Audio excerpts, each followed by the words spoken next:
8시 뉴스데스크입니다. 정부가 제주도 남단 2호도까지 확대한 방공식별구역을 선포했습니다. 새 방공식별구역은 민간항공기 비행정보구역과 일치되도록 조정돼 마라도와 홍도 남방의 영공, 그리고 2호도 수역 상공이 포함됐습니다. 방공식별구역 확장 발표에 대해 외신들은 긴급 뉴스로 보도하며 큰 관심을 보였습니다. 중국신문사는 논쟁이 있는 2호도가 포함됐다고 전했고, 교도통신은 지역의 불안정성이 커질 것이라고 보도했습니다. 절도 있는 몸짓, 음악과 혼연일체가 된 연기. 피겨 여왕 김연아가 올 시즌 첫 대회에서 4분 동안의 숨막히는 연기를 펼쳐 압도적 점수로 우승을 차지했습니다. 소치 동계올림픽 2연패 가능성이 한층 커졌습니다. 민주당 장하나 의원이 현역 의원으로서는 최초로 지난 대선이 부정선거였다며 대선 불복을 선언하고 박근혜 대통령의 사퇴를 요구했습니다. 새누리당은 유권자 모두를 모독한 막장 드라마라고 비난했고, 민주당은 장 의원 개인 입장이라며 선을 그었습니다. 무소속 안철수 의원이 새정치추진위원회 공동위원장에 박호근 전 과학기술부 장관 등 4명을 선임하고 본격적인 창당 준비 작업에 나섰습니다. 국가보조금 1,700억 원이 부당 지급되거나 유용된 사실이 적발됐습니다. 수십억 원의 보조금을 받아 뇌물을 뿌리고 고급 외제차를 타고 다니다 적발되기도 했습니다. 줄줄 새는 보조금 실태 전해드립니다. 내일 전국적으로 비나 눈이 내린 뒤 오후부터 기온이 뚝 떨어져 올겨울 가장 매서운 한파가 찾아오겠습니다. 추위는 이번 주 내내 이어지겠습니다. KTX 민영화를 놓고 갈등을 빚어온 코레일과 철도 노조의 최종 협상이 사실상 결렬돼 내일 오전 9시부터 철도 노조 총파업이 예상됩니다. 지금 몇 시? 8시 0분입니다. 와우, 친절한데? 친절한 노트3, 그리고 기어. 여러분 안녕하십니까? 정부가 62년 만에 그 범위를 확대한 방공식별구역을 확정 선포했습니다.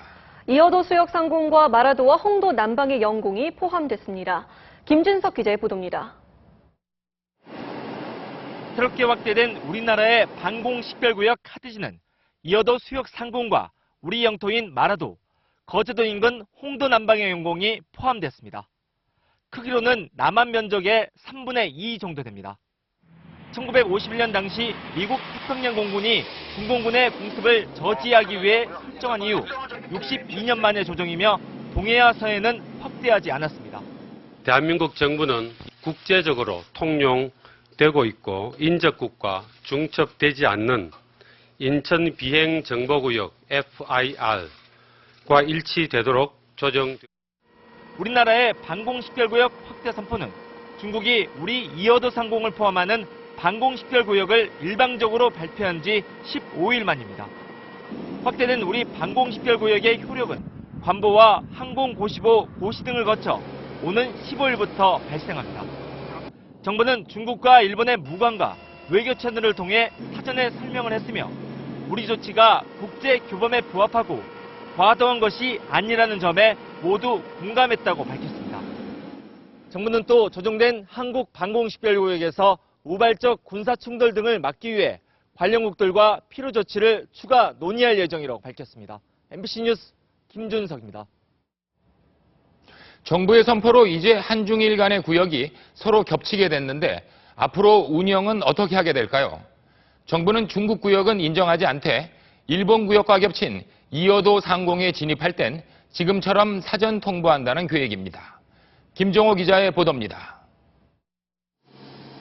우리의 방공식별구역 확대는 우리 군의 관리구역이 확대됐다는 의미를 갖습니다. 이에 따라 방공식별구역 내에 사전에 통보하지 않은 비행물체가 나타나면 우리 전투기는 즉각 출동해야 합니다. 군 관계자는 작전 능력에 비해 과도하게 구역이 확대됐다는 지적에 대해 제주도 공군기지의 레이더 탐지 범위가 400km여서 문제가 없다고 밝혔습니다. 하지만 한계도 예상됩니다. 전투기가 직접 출격하여 적기를 확인해야만 하는 구역입니다. 우리 공군력은 대북 억지력에 중점을 두고 있어 한반도 남단에서의 작전에 필요한 항공기나 기지 등이 부족한 현실입니다. 2호도 상공 등 중첩된 한중일 방공식별구역이 넓어지면서 발생한 3국 간의 갈등 요인은 해결해야 할 과제가 됐습니다. 이 중첩된 지역 내에서 군사적 우발적인 충돌을 방지를 해야 된다는 점이 가장 우선적인 사안입니다. 정부는 일단 40년 전 설정한 일본의 구역은 존중해 군용기 진입 시 사전 통보를 하되 구역 조정을 위한 협의를 계속 요구하기로 했습니다. 그러나 기습적으로 선포한 중국 구역은 계속 인정하지 않기로 했습니다. 다만 민간 항공기가 중국 측에 미리 알리는 문제에 대해 정부 관계자는 민항사가 안전을 위해 스스로 할 수 있다고 본다고 밝혀 사전 통보 가능성을 시사했습니다.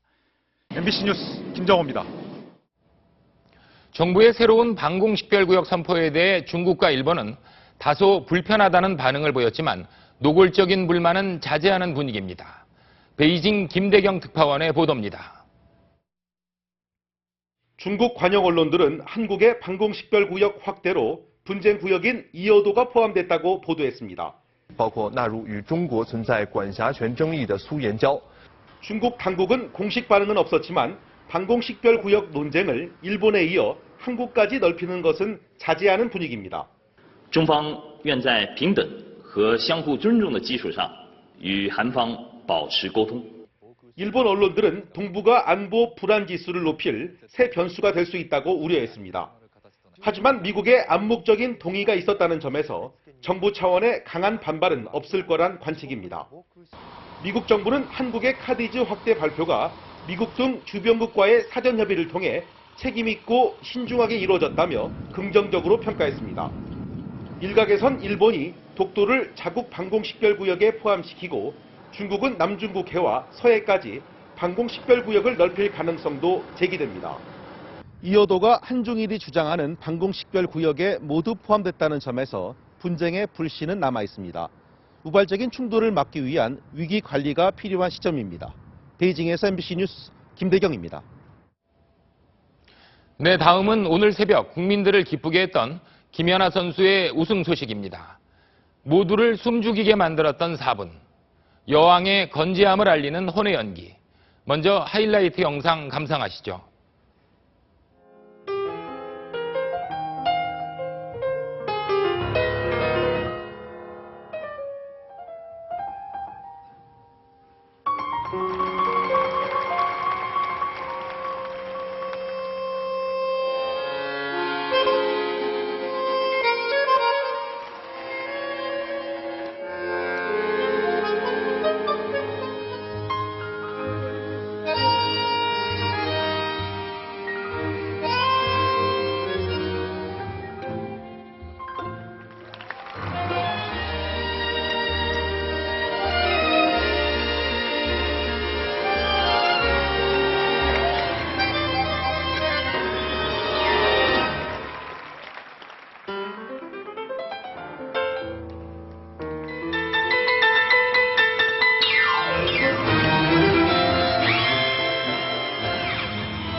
스포츠에서 진정한 실력은 위기에서 나온다고 하는데 김연아의 프리스케이팅에서 이 말을 실감하게 됩니다. 첫 점프에서 넘어지는 위기, 그 위기를 극복하고 압도적인 1위를 차지했습니다. 자그레브 현지에서 정규묵 기자가 보도합니다. 초반부터 위기였습니다. 좁은 링크를 의식한 김연아는 3회전 연속 점프에서 착지 실수를 범했습니다. 하지만 흔들리지 않았습니다. 나머지 점프 과제들은 완벽하게 소화했습니다. 애절한 표정을 담은 스핀과 스텝은 관중들을 매료시켰고 정열적인 탱고 리듬에 맞춘 안무도 매력을 발산했습니다. 숨막히는 4분 10초간의 연기를 마무리하는 강렬한 동작까지 팬들은 엄청난 선물 공세와 기립박수를 보냈습니다. 131.12점으로 합계 204.49점, 2위인 안도미키를 27점 차로 제치며 시즌 첫 대회에서 압도적인 우승을 차지했습니다. 큰 실수는 첫 점프 빼고는 다 어떻게든 랜딩을 했기 때문에 쇼트도 그렇고 롱도 그렇고 만족스러운 대회였던 것 같습니다. 두 프로그램에서 모두 실수가 있었지만 김연아는 4개 대회 연속 200점을 돌파하며 성공적인 복귀전을 치렀습니다. 중간에 부상이 있었지만 그 기간에도 쉬는 게 아니라 뭐 가벼운 스케이팅이라든지 스텝이라든지 이런 걸 연습해왔기 때문에 거의 정말 휴식이 없었어요. 완성도를 위한 과제를 남기기도 했지만 8개월 만에 실전대회 치곤 만족스러운 경기였습니다. 올림픽 2연패 프로젝트도 탄력을 받게 됐습니다. 자그레브에서 MBC 뉴스 정규묵입니다. 김연아 선수는 첫 번째 점프를 실패해 7점이 넘는 감점을 받았는데요. 노련하게 점프 동작을 하나 더 추가해 실점을 만회했습니다. 서혜연 기자의 보도입니다. 주특기인 트리플 러츠 트리플 토룹 연속 점프. 하지만 첫 번째 점프의 착지 실수로 연결 동작은 시도조차 못했습니다. 원래 기본 점수 10.1점에 가산점까지 추가로 받던 이 점프에서 기본 점수는 6점으로 떨어지고 감점까지 합쳐 모두 7.2점이 깎였습니다. 하지만 여기서 김연아의 순발력이 빛을 발했습니다. 중반의 트리플 러츠는 원래 3회전 단독 점프였지만 여기에 더블 토룹 점프를 덧붙이는 기질을 발휘했습니다. 6.6점에 그쳤던 기본 점수는 8.03점으로 올랐고 가산점 1.12점까지 더해 2.55점을 만회했습니다. 실수가 나와서 일단 당황하지 않으려고 노력을 했고요. 미리 생각을 해놨기 때문에 뒤에 더블토를 붙이게 된 것 같습니다. 마지막 스핀에서도 레벨 1을 받았지만 뛰어난 예술성으로 점수를 커버하며 200점대를 돌파했습니다. 심판들도 굉장히 김연아 선수의 어떤 연기를 보는 것, 또 심판을 보는 것 자체를 굉장히 영광으로 생각한다는 말을 하기도 했어요. 결정적 실수를 극복한 위기 대처 능력. 피겨 여왕의 또 다른 강점입니다. MBC 뉴스 서혜연입니다. 이렇게 뛰어난 위기 대처 능력을 보여준 김연아 선수는 놀랍게도 경기 중에 넘어진 줄도 몰랐다고 합니다. 기자들에게 털어놓은 김연아의 솔직한 이야기들, 전운칠 기자가 전합니다. 모두를 긴장시킨 첫 점프 실수. 정작 자신은 그 상황을 제대로 몰랐다고 답해 취재진을 당황시켰습니다. 넘어진 줄 몰랐어요.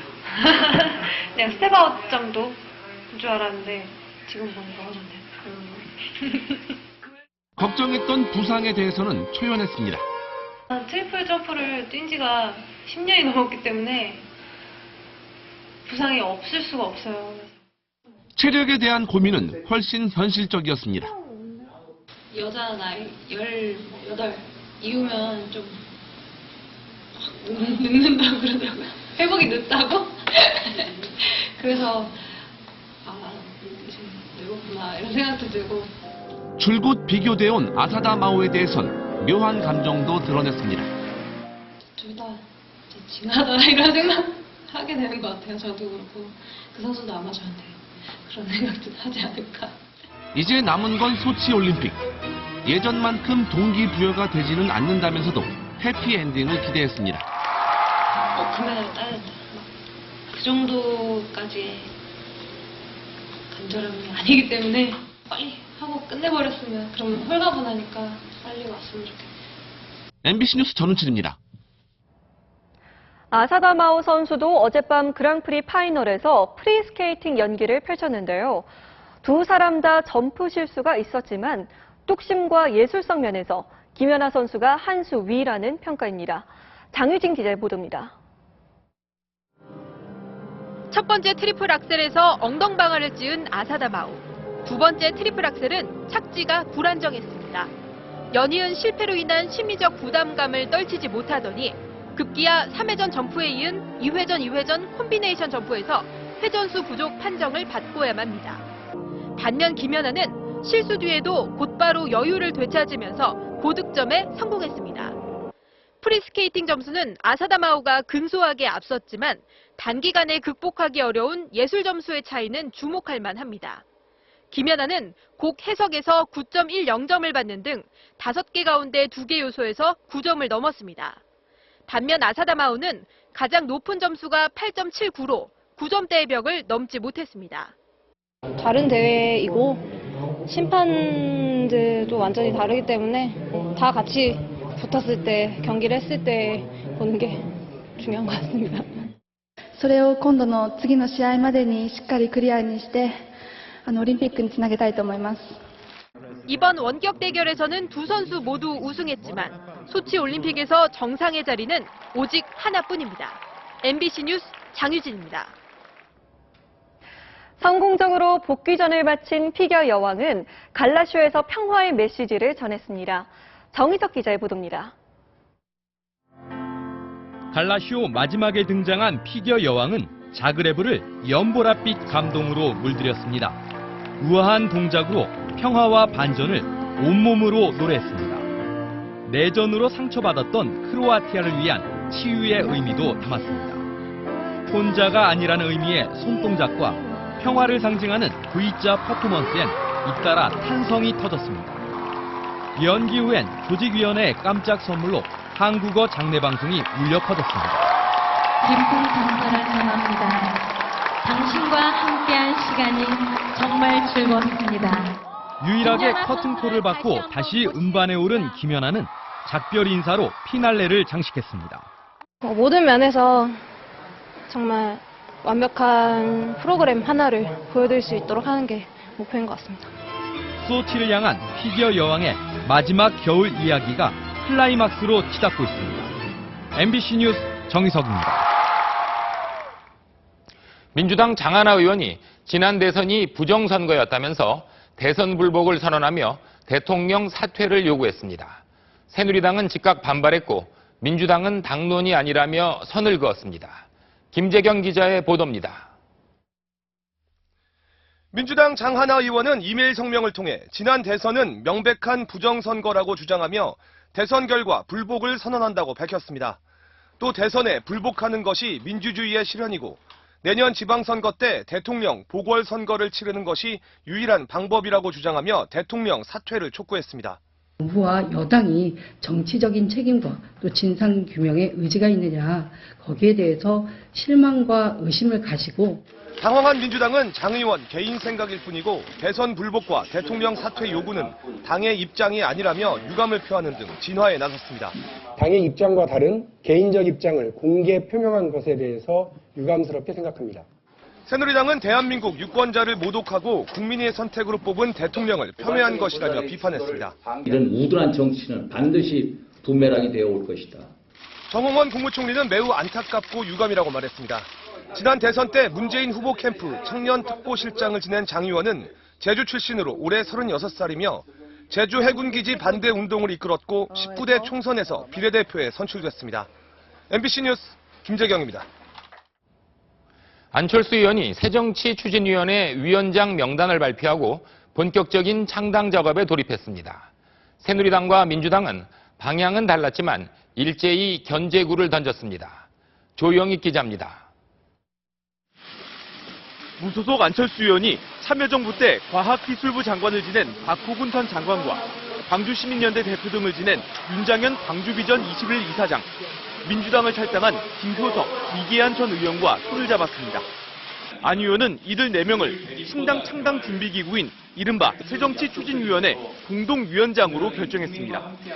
대외 업무를 맡을 소통위원장과 대변인에는 무소속 송호창 의원과 금태섭 변호사가 결정됐습니다. 모두 수도권과 호남 출신이라는 지적에 대해 안 의원은 추가 인재 영입을 시사했습니다. 훌륭한 인재들을 공개적으로 모시겠습니다. 3고 초려, 필요하다면 10고 초려도 하겠습니다. 새누리당은 새정치의 실체가 보이지 않는다고 평가했고 민주당은 야권 분열을 경계했습니다. 각 당에서 탈락한 정치 지망생들의 또 하나의 이합집산이 되지 않기를 진심으로 바랍니다. 국민과 함께 새정치를 하겠다는 뜻을 야권 분열 없이 이룰 수 있기를 바라고 지켜보겠습니다. 안 의원은 내년 지방선거에 최선을 다해 참여하겠다면서도 창당 시기에 대해서는 여전히 답을 하지 않았습니다. MBC 뉴스 조영익입니다. 내일 강원 산간 지방엔 폭설이 내리고 전국적으로 비와 눈이 올 것으로 보입니다. 눈비가 그친 뒤에는 매서운 한파가 찾아와 일주일 내내 춥겠습니다. 김승환 기자의 보도입니다. 오늘 중부지방은 하루 종일 안개와 연무현상이 계속되고 중국발 미세먼지가 더해져 가시거리가 평소의 절반 이하로 떨어졌습니다. 그렇지만 미세먼지 농도는 평균 30에서 70 마이크로그램으로 평소보다 조금 더 높아지는 정도에 그쳐 우려할 정도는 아니었습니다. 내일부터는 매서운 한파가 밀려와 미세먼지를 걷어냅니다. 기상청은 내일 새벽 서해안을 시작으로 전국에 비가 오고 강원도 산간지방은 폭설이 쏟아질 것으로 예보했습니다. 강원 산간지방은 내일까지 3에서 10cm, 강원 영서지방도 1에서 5cm 안팎의 많은 눈이 쌓일 것으로 보입니다. 강원도 산간에는 많은 눈이 내려 쌓이면서 대설특보가 내려질 가능성도 있겠습니다. 비나 눈이 그치는 내일 저녁부터는 찬바람이 강하게 불면서 기온이 큰 폭으로 떨어집니다. 모레 아침은 서울의 최저 기온이 영하 3도, 강풍 때문에 실제 체감온도는 영하 6도까지 떨어질 것으로 보입니다. 올겨울 들어 가장 강력한 이번 한파는 이번 주 내내 계속돼 금요일과 토요일쯤 절정을 이룰 것으로 전망됩니다. MBC 뉴스 김승환입니다. 오늘이 백화점 정기 세일 마지막 날이었는데요. 그동안 실적 부진 때문에 고민이 많았던 백화점들. 그나마 마지막 세일에 손님들이 몰리면서 한숨을 돌렸다고 합니다. 박소희 기자입니다. 한겨울 추위를 막아줄 외투에 장갑과 신발까지. 세일을 맞아 방한용품을 사러 온 사람들로 백화점 행사장이 북적입니다. 많이 써서 되게 가격적으로는 좋은 것 같아요. 겨울용품, 그러니까 점퍼랑 뭐 그런 것들. 오늘 끝난 마지막 세일 기간 동안 롯데와 현대, 신세계 등 3대 백화점은 모두 작년보다 10% 내외로 매출이 늘었습니다. 올해 내내 백화점들의 매출 증가율은 한 자릿수에 머물러 부진했고 설상가상으로 영업이익률까지 매년 떨어져 위기감이 컸던 상황. 하지만 지난달 중순 이후 부쩍 추워지면서 패딩류 의상이 폭발적인 인기를 끌었고 아웃도어 브랜드 중심으로 매출이 대폭 뛰어 실적 향상에 견인차 역할을 했습니다. 패딩류가 매출을 많이 끌어올렸고요. 직계에도 큰 영향을 미쳤습니다. 지난달에는 소비자 심리지수가 2년 9개월 만에 최고치를 보이면서 소비 회복에 대한 기대감도 높아지고 있습니다. 마지막 세일은 끝났지만 곧 크리스마스 대목이 기다리고 있어 백화점들은 올 한 해 매출 부진을 조금이나마 만회하겠다는 전략입니다. MBC 뉴스 박소희입니다.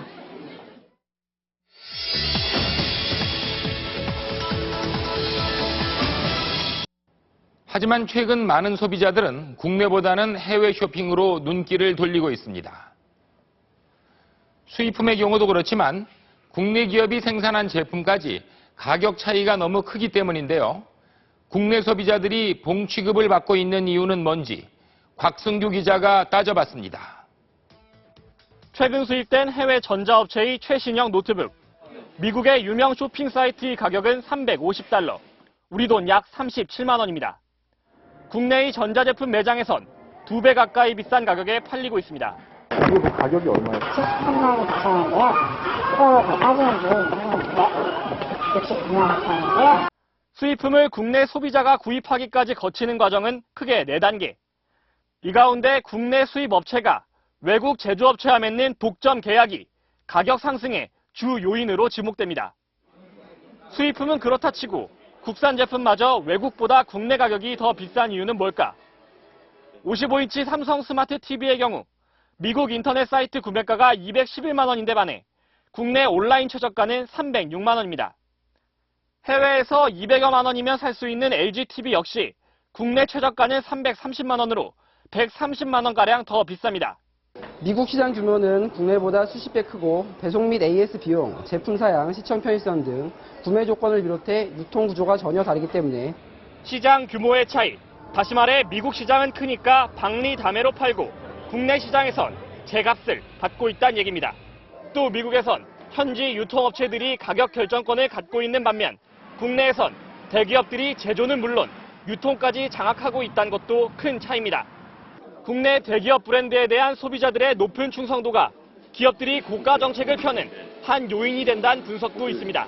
국내에서는 우리나라 대형 제조업체가 시장 지배력이 있기 때문에 아무래도 소비자가가 조금 올라가는 그런 현상들이 있고요. 하지만 너무 큰 가격 차이에 점차 소비자들이 해외 직접 구매로 눈을 돌리고 있어 기업들의 고가 정책에도 변화가 불가피할 거란 전망도 나오고 있습니다. MBC 뉴스 곽승규입니다. 얼마 전 우리를 탈출한 호랑이에 물려서 중태에 빠졌던 서울대공원 사육사가 끝내 숨졌습니다. 손영 기자의 보도입니다. 우리를 빠져나온 호랑이에 물렸던 서울대공원 사육사 신모 씨가 오늘 새벽 숨을 거뒀습니다.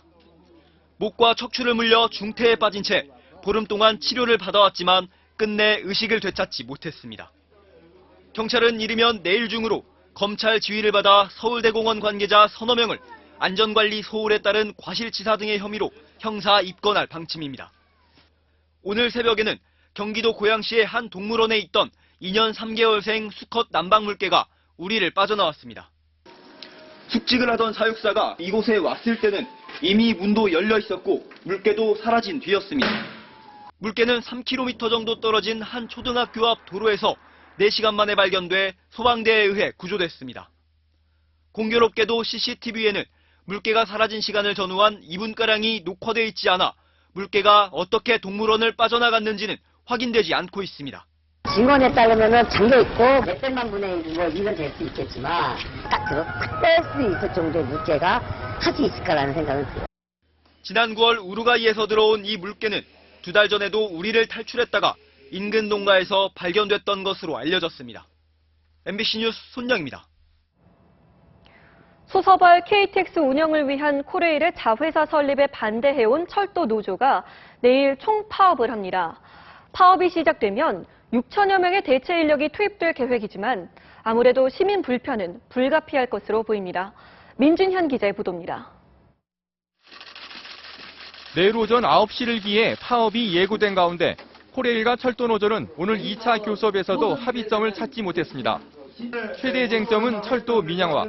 코레일은 모레 이사회를 열어 수서발 KTX 법인 설립을 결의할 예정인데 철도노조는 이를 두고 민영화를 위한 꼼수라고 비난하고 있습니다. 자회사와 모회사가 경쟁해서 서로 간에 출혈 경쟁을 하고 그리고 그것이 바로 서민들에겐 요금 폭등과 안전 위협으로 반면 코레일과 국토교통부는 코레일의 지분율이 높아 문제될 게 없다며 민영화 가능성을 부인했습니다. 41%를 저희들이 확보한 상태에서는 충분하게 저희들의 코레일의 의사가 없이 어떠한 정관 변경은 이루어질 수 없다. 노사 간의 견해 차이가 커 파업 가능성이 높아진 가운데 코레일은 대체 인력 6천여 명을 투입하는 등의 비상대책을 발표했습니다. KTX와 수도권 전동열차, 통근열차는 정상 운행하고 새마을 무궁화호는 평소의 60% 수준, 그리고 화물열차는 36%로 감축 운행한다는 내용입니다. 철도노조 파업은 지난 2000년 이후 총 5차례, 2009년 11월 파업이 마지막이었습니다. MBC 뉴스 민준현입니다.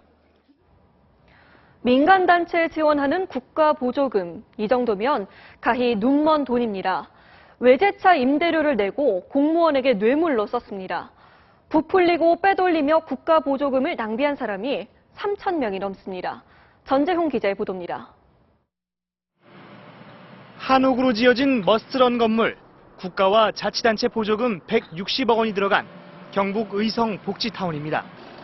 정부가 고령 인구가 많은 의성군의 특성을 고려해 거액의 보조금 투입을 결정한 곳입니다. 하지만 복지타운 대표 조모 씨는 55억 원의 보조금을 빼돌렸고 담당 공무원에게 3,500만 원의 뇌물을 뿌렸습니다.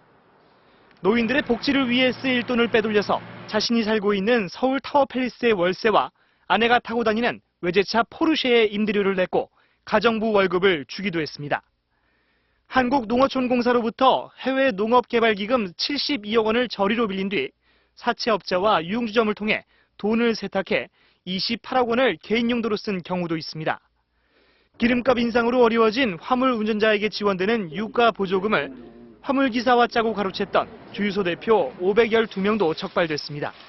보조금이 지급되는 거의 모든 분야에서 발생하고 있음을 확인하였습니다. 검찰과 경찰은 6개월간 단속으로 3,300여 명을 적발하고 죄질이 나쁜 127명을 구속했습니다. 보건복지, 고용, 농수축산에 이르기까지 이번에 적발된 3천여 명의 인원이 빼돌린 국가 보조금만 1,700억 원. 정부는 이 부당 수익을 끝까지 환수할 방침입니다. MBC 뉴스 전재홍입니다. 정상인의 눈에는 이런 모습이 녹내장 환자에겐 이 정도만 보이게 되고 더 심하면 실명까지 하게 됩니다. 작년에만 58만 명의 녹내장 환자가 발생했는데요. 녹내장의 위험에 미리 대처하려면 어떻게 해야 하는지 전봉기 기자가 알려드립니다. 눈이 건조해 안과에 갔던 주부. 그러나 자신의 눈에 훨씬 더 큰 병이 있었다는 사실을 알게 됐습니다. 처음에는 건조증으로 의심돼 갖고 가게 된 거고 치료를 받더니 녹내장이라는 좀 많이 놀랬죠. 녹내장은 눈 안의 압력이 커지거나 혈액 공급에 이상이 생겨 시신경이 망가지는 병입니다. 때문에 눈의 압력을 측정하는 안압 검사가 간편한 녹내장 진단법이지만 다른 나라와 달리 한국인들은 안압이 정상이어도 녹내장이 발생하는 경우가 많아 주의해야 합니다.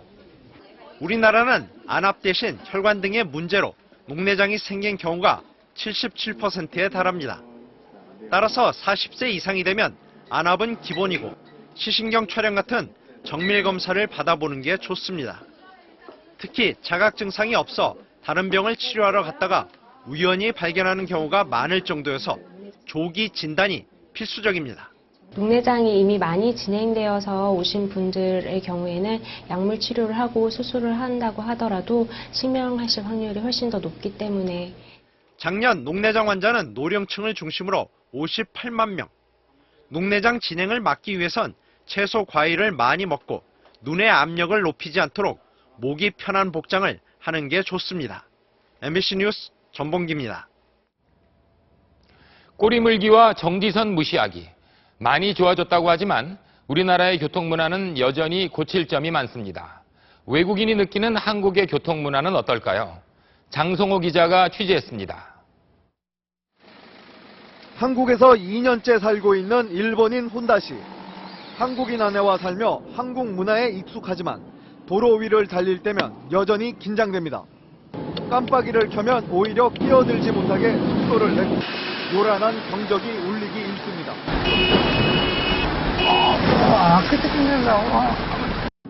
조금만 늦게 가면 금세 빵빵거리고 신호도 없이 갑자기 차가 끼어듭니다. 차량이 몰리는 서울 신촌 오거리는 오늘도 차량이 엉켰습니다. 신호가 바뀌었지만 차량은 슬금슬금 꼬리를 물고 정지선을 넘은 차는 경찰이 나타나고서야 뒤늦게 후진을 합니다. 또 다른 차량은 횡단보도 한가운데 그대로 멈춰섰습니다. 신호는 봤는데 여기 건너오면서 신호가 바뀌었어요. 건너갈 수는 없고 저도 난감하네요.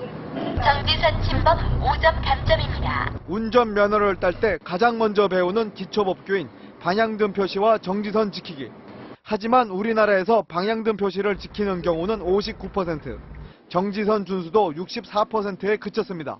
기본적인 안전수칙을 운전자 간에 지키지 않을 경우에는 교통사고로 이어질 수 있기 때문에 올 들어 9월까지 발생한 교통사고는 15만 9천여 건. 이 가운데 기초법규를 지키지 않아 일어난 사고는 1만 6천여 건입니다. MBC 뉴스 장성호입니다. 해마다 반복되는 술 취한 송년회 대신 연말을 의미 있게 보내는 사람들도 적지 않습니다. 특히 나눔을 실천하는 송년회는 일부 기업에서 문화로 자리 잡아가고 있는데요. 김민욱 기자가 만나봤습니다. 한적하던 주택가 골목길이 시끌벅적해집니다. 겨울 나실 때 네이하고 그다음에 장갑하고 반지하 방에서 혼자 사는 노인들에게 선물을 전하고 창문에는 겨울 추위를 막는 데 좋다는 에어캡, 일명 뽁뽁이도 달아줍니다. 골목집이라 바람이 좀 많이 들어왔어요. 그런데 작년부터 이 얘기는 들었거든요. 뽁뽁이가 좋다는 거를. 연말 술자리를 봉사활동으로 대신하면서 마음은 더 풍성해졌습니다. 저희들이 더 기분이 좋고 오히려 저희들이 지금 혜택을 보는 것 같습니다. 한 IT 기업 직원들은 키보드 대신 고무장갑을 꼈습니다. 김장을 담고 어려운 이웃과 나눠온 지 벌써 7년째를 맞았습니다. 회사에서 가장 하이라이트된 연말의 행사로 자리 잡게 되었습니다. 따뜻한 수프와 빵으로 구세군 자선냄비 모금을 지원하기도 하고 직원들이 나와서 시민들과 나눔을 실천할 수 있는 기회가 있어서 굉장히 뿌듯하고 좋습니다. 시골 노인을 찾아가 무료로 이발을 해주거나 목도리를 짜 노숙인에게 전하는 회사도 있습니다. 흥청망청 술자리 대신 나눔을 실천하는 송년회. 연말이 더욱 추운 어려운 이웃에게 따뜻한 힘이 되고 있습니다. MBC 뉴스 김민욱입니다. 최문기 미래창조과학부 장관은 지난 6일 뉴스데스크 보도와 관련해 특정 사업자의 이해관계를 대변해 MBC를 의무재송신에 포함시키려 한다는 것은 사실이 아니라고 밝혔습니다. 미래부는 또 창조경제 주무부처로서 콘텐츠를 기반으로 하는 방송산업을 적극 육성하겠다는 방침을 가지고 있다고 밝혔습니다. 최근 필리핀 세부섬에서 실종된 한국인 사업가의 차량에서 시신 2구가 발견돼 현지 경찰이 수사에 나섰습니다. 현지 경찰은 지난달 19일 세부섬에서 불에 탄 채로 발견된 산타페 차량에서 한국인 2명으로 보이는 시신 2구가 발견됨에 따라 이들이 살해됐을 가능성에 무게를 두고 수사를 펴고 있습니다.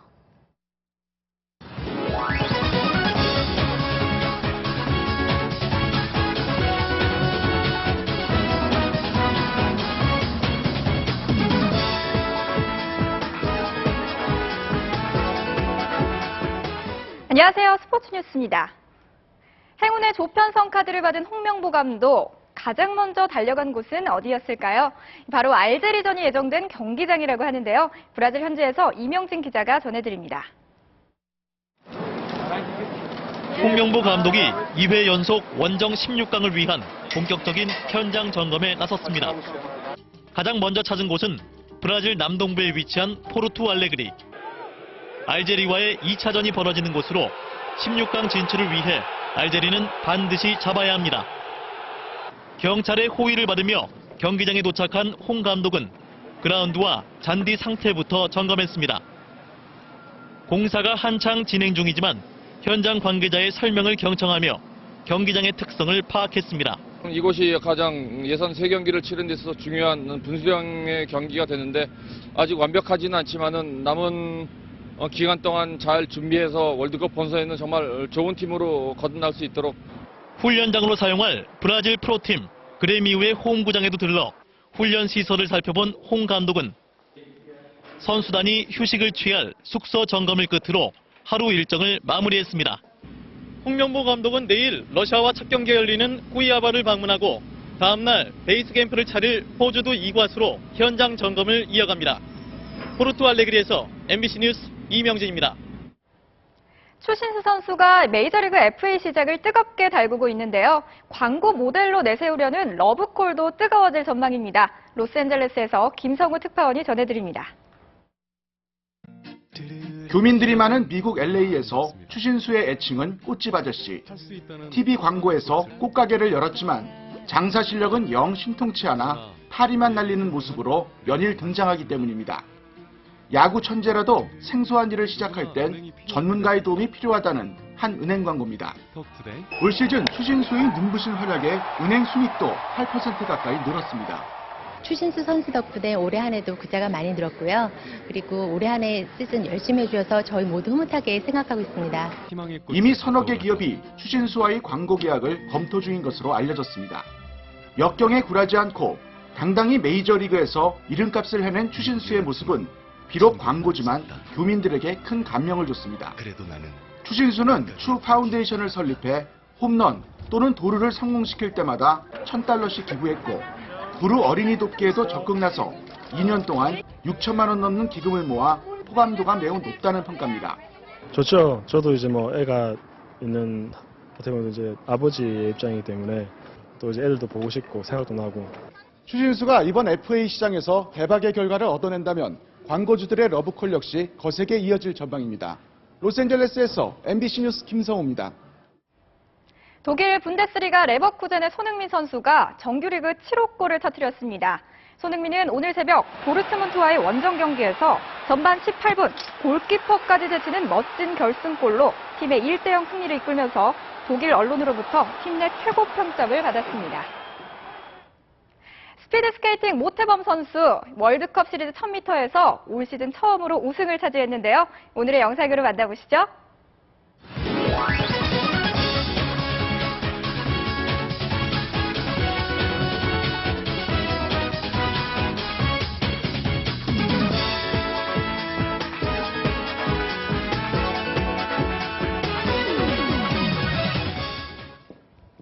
내일은 그간의 먼지를 씻어줄 비가 내리겠습니다. 일주일 만에 미세먼지 예보가 좋을 걸로 예상되는데요. 대부분 낮 동안 비로 내리겠고요. 일부 지방 눈이 섞여 내리겠는데요. 강원도 지방은 눈 대비를 해야 할 정도입니다. 강원 산간은 최고 10cm의 많은 눈이 쏟아질 것으로 보여 대설 예비특보가 내려졌습니다. 공기가 깨끗해지는 대신 추위가 몰려오겠습니다. 저녁에 먹구름이 올라가고 찬 공기가 밀려오겠는데요. 모레 아침은 서울 지방 기온이 영하 3도까지 떨어지는 등 내륙 대부분 지방 수온주가 영하권으로 떨어지겠습니다. 지금 서울 등 수도권에는 뿌연 방무가 끼어있는 곳이 많은데요. 대기질은 평상시 수준입니다. 내일은 북서쪽에서 다가오는 기압골의 영향을 차츰 받겠습니다. 새벽에 중부 서해안 지방부터 비가 오기 시작해서 낮에는 전국으로 확대되겠는데요.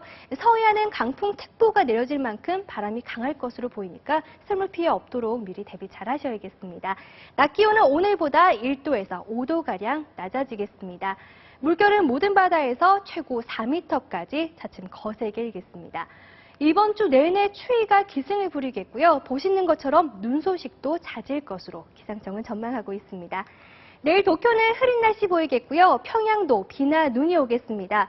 모스크바 눈이 오는 가운데 종일 영하 6도 안팎에 머물겠고요. 내일 뉴욕은 비 소식이 있습니다. 날씨였습니다. 일요일 뉴스데스크 마치겠습니다. 여러분 고맙습니다.